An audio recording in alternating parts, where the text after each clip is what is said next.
Welcome to the hot seat today. And today I have the privilege of putting my husband on the hot seat and having him answer all kinds of questions. I will try to stick to the script, although it is tempting since he's supposed to answer everything that he's asked today. But I will stick to the script. The first question today is about dinosaurs. A lot of people know about the study of dinosaurs from science, but are curious as to what the Bible has to say about them. So the first question, are there dinosaurs in the Bible? Yes. Next question, just kidding. Yes, I would say there are dinosaurs in the Bible. There's a couple of creatures that are referred to in that way. One is called a tannin, and it was some sort of sea monster, serpent, or dragon. And that's actually mentioned 28 times in the Old Testament. In Job chapter 40, there's actually a creature called Behemoth. So he's probably a pretty large creature. And in Psalm 104 and Isaiah 27, there's a creature called the Leviathan. If you really want to go in depth more than what I just said, I would encourage you to Google creation science.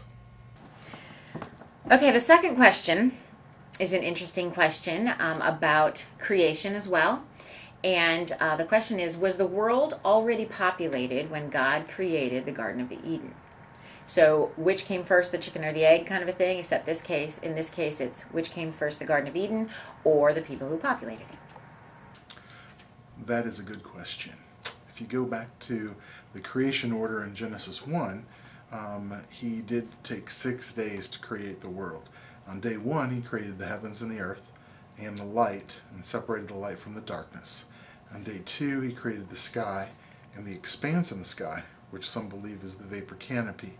On day 3, the land and seas and vegetation so that it would grow.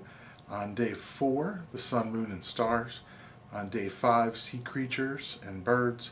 And on day 6, animals, man, and woman.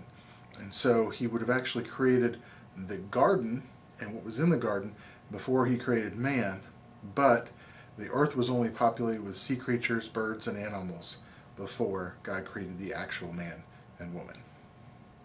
All right, the next one's a good one. It says God is the father of Jesus, and Jesus is a man. But is God also a man, or is he a spirit? What is God, man or spirits? Wow, that's a good question. Yes, God is a spirit. He is spirit. In John 4:24, it says, God is spirit, and those that worship him must worship him in spirit and in truth. Now, the Bible does give human attributes to God to help us understand and relate to him better. Where the psalmist might say, turn your ear to me, or Jesus is sitting at his right hand, or even emotions like for God so loved the world. These are things that help us understand and be able to relate to God in a better way. The next one actually kind of goes with that. It's also about spirits, and it's about us. When we go to heaven, do we turn into spirits, or do we have a body like we have here on earth? Well, I haven't found the portal yet to go to heaven. So what I do have is someone in the Bible who has been to heaven and kind of come back, and that's Jesus. And Jesus had a glorified body, what some would say after his resurrection. And if you look in Luke chapter 24, verses 38 through 42, it gives us kind of some ideas as to what that glorified body is like.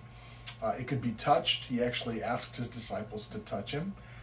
He was recognized by his disciples, so there is some sort of resemblance or some sort of appearance that makes us look like we are currently. And he was also hungry. He asked the disciples for some food. So we will have a body. That wraps up our time this week on the hot seat, and we'll see you next week for some more questions.